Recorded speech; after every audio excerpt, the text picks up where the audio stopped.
ଆଜିର ନାରୀ ଓ ପୁରୁଷଙ୍କ ପାଇଁ ଜରୁରୀ ଅନୁଚିନ୍ତା। ନମ୍ବର 1. ବାଥରୁମରେ ଉଲଗ୍ନ ହୋଇ ଗାଧାନ୍ତୁ ନାହିଁ। ନମ୍ବର 2. ପୁରୁଷ ଓ ନାରୀମାନେ କେବେ ହେଲେ ବେକ ଖାଲି କରିବା କଥା ନୁହଁ, ଏହା ଅଶୁଭର ଲକ୍ଷଣ ହୋଇଥାଏ। ନମ୍ବର 3. ତ୍ରୟୋଦଶ ତିଥିରେ ପିତାମାତାମାନେ ବାଇଗଣ ଖାଇଲେ ସନ୍ତାନମାନଙ୍କର ଅମଙ୍ଗଳ ହୋଇଥାଏ। ନମ୍ବର 4. ପିଣ୍ଡଦାନ ବା ଶ୍ରାଦ୍ଧ ଦିବସ ଦିନ କେବେ ମିଛ କହିବେ ନାହିଁ, ପାନ ଖାଇବେ ନାହିଁ, ନଦୀ ପାର ହେବେ ନାହିଁ କି କାହା ଘରେ ଖାଇବେ ନାହିଁ ଏବଂ ଦିନରେ ଥରେ ଭୋଜନ କରିବେ। ଏହା କରିବା ଦ୍ୱାରା ପିତୃପୁରୁଷମାନେ ଖୁସି ହୁଅନ୍ତି ଏବଂ ଆଶୀର୍ବାଦ ଦିଅନ୍ତି। ନମ୍ବର 5. ଦକ୍ଷିଣ ଦିଗକୁ ମୁଣ୍ଡ କରି ଶୟନ କରନ୍ତୁ ଏବଂ ପୂର୍ବ ଦିଗକୁ ମୁହଁ କରି ଭୋଜନ କରନ୍ତୁ। ନମ୍ବର 6. ସ୍ୱାମୀ ସ୍ତ୍ରୀ ଦୁଇ ଜଣଙ୍କ ମନୋମାଳିନ୍ୟ ଦୂର କରିବା ପାଇଁ ଦୁଇଟି ମୟୂରପୁଚ୍ଛକୁ ବିବାହ ଫଟୋ ସହିତ ଏକାଠି କରି ରଖିବା ଉଚିତ। ନମ୍ବର 7. ଦକ୍ଷିଣ ଦିଗକୁ ମୁଣ୍ଡ କରି ଶୋଇଲେ ସଫଳ ହୁଏ। ନମ୍ବର 8. ଶନିଗ୍ରହ ପ୍ରତିକାର ପାଇଁ ବାଡ଼ିଅଜା ଚେରକୁ ଶନିବାର ଦିନ ନିଜ ପାଖରେ ରଖନ୍ତୁ।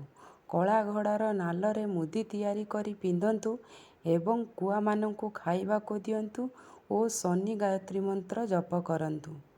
ନମ୍ବର 9. ପିତାମାତାଙ୍କ ଗାଳି ଆଶୀର୍ବାଦ ହୋଇଥାଏ, ସେଥିପାଇଁ କେବେ ବି ଜବାବ ଦିଅନ୍ତୁ ନାହିଁ। ନମ୍ବର 10. ମାଆମାନେ 5 ଜାଗାରେ ସିନ୍ଦୁର ପିନ୍ଧିବା ଉଚିତ। ଆଜ୍ଞାଚକ୍ର, ସିନ୍ଥି, ଗଳା, ଚୁଡ଼ି ଏବଂ କାନ। ନମ୍ବର 11. ଛୋଟ ପିଲାମାନଙ୍କୁ ତଳେ ଚଟାଣରେ ଶୁଆନ୍ତୁ ନାହିଁ, ଏହାଦ୍ୱାରା ରୋଗ ସୃଷ୍ଟି ହୋଇଥାଏ। ନମ୍ବର 12. ବୋହୂ ଏକା ଦିନରେ ଶାଶୁଘରେ ଓ ବାପଘରେ ଭୋଜନ କଲେ ଅମଙ୍ଗଳ ହୁଏ। ନମ୍ବର 13. ଛୋଟ ପିଲା ଚମକୁଥିଲେ ଶୁକ୍ରବାର ଦିନ ଗାଈର ଲାଞ୍ଜରେ ଝାଡ଼ି ଦେଲେ ଚମକିବା ଦୂର ହୁଏ। ନମ୍ବର 14. ବାରମ୍ବାର ଧନହାନି ହେଉଥିଲେ ଯେକୌଣସି ଦିନ କିନ୍ନରମାନଙ୍କୁ ସବୁଜ ବସ୍ତ୍ର ଦାନ କଲେ ଶୁଭଫଳ ମିଳିଥାଏ। ନମ୍ବର 15. ନାରୀମାନେ ସିନ୍ଦୁର ପିନ୍ଧିବା ବେଳେ ରୂପା କଣ୍ଟା କିମ୍ବା ଝିଙ୍କ କାଠିରେ ସିନ୍ଦୁର ପିନ୍ଧନ୍ତୁ। ନମ୍ବର 16. ପୁରୁଷର ଡାହାଣ ହାତ ପାପୁଲି ଓ ନାରୀର ବାମ ହାତ ପାପୁଲି କୁଣ୍ଡାଇ ହେଲେ ଶୁଭଫଳ ମିଳିଥାଏ ଏବଂ ପୁରୁଷର ଡାହାଣ କାନରେ ଚୁଟି ବଢ଼ିଲେ ଶୁଭ ହୋଇଥାଏ। ନମ୍ବର 17. ବରର ଅଯୁଗ୍ମ ବୟସ ଏବଂ କନ୍ୟାର ଯୁଗ୍ମ ବୟସ ହୋଇଥିବା ସମୟରେ ବିବାହ କଲେ ଶୁଭ ହୋଇଥାଏ। ନମ୍ବର 18. ଯଦି ସିନ୍ଦୁର ଫରୁଆଟି ହାତରୁ ଖସି ପଡ଼େ କିମ୍ବା ମଙ୍ଗଳସୂତ୍ରଟି ଛିଡ଼ିଗଲେ ତେବେ ମା ବୃନ୍ଦାବତୀଙ୍କ ନିକଟରେ ଦୀପଟିଏ ଜାଳିଦେବେ ଏବଂ ସଙ୍ଗେ ସଙ୍ଗେ ବେଗୁନିଆ ଡାଳଟିଏ ଭାଙ୍ଗିଦେବେ। ନମ୍ବର 19. ଗୁରୁଜନଙ୍କ ପାଖରେ ବସିଲା ବେଳେ ବଡ଼ ପାଟିରେ ହସନ୍ତୁ ନାହିଁ କିମ୍ବା ଆଙ୍ଗୁଳି ଫୁଟାନ୍ତୁ ନାହିଁ ଏବଂ ଯେତେବେଳେ ବି ଗୁରୁଜନଙ୍କ ପାଖରେ ବସୁଛନ୍ତି ଏପରି ବସନ୍ତୁ ଯେପରିକି ଆପଣଙ୍କ ବୁଢ଼ା ଆଙ୍ଗୁଳି ଓ କାନି ଆଙ୍ଗୁଳି ଦେଖା ନଯିବ। ନମ୍ବର 20. ପୁଅ କିମ୍ବା ଝିଅ ସମସ୍ତେ ସମାନ।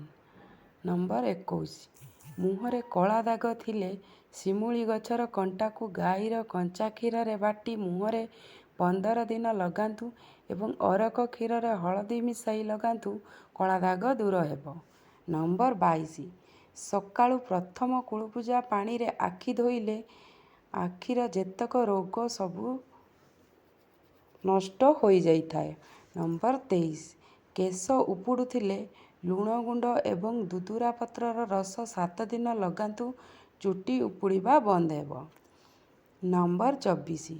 ନାରୀ ଋତୁମତୀ ହେବାର ଚତୁର୍ଥ ଦିନ, ଷଷ୍ଠ ଦିନ, ଅଷ୍ଟମ ଦିନ, ଦଶମ ଦିନ ଏବଂ ଦ୍ୱାଦଶ ଦିନ ଗର୍ଭ ରହିଲେ ପୁତ୍ର ସନ୍ତାନ ଲାଭ ହୁଏ। ନମ୍ବର 25. ମାଆର କ୍ଷୀର ହେଉନଥିଲେ କପାପତ୍ରର ରସ 2 ଚାମଚ 7 ଦିନ ଖାଇଲେ କ୍ଷୀର ବଢ଼ିଥାଏ। ନମ୍ବର 26.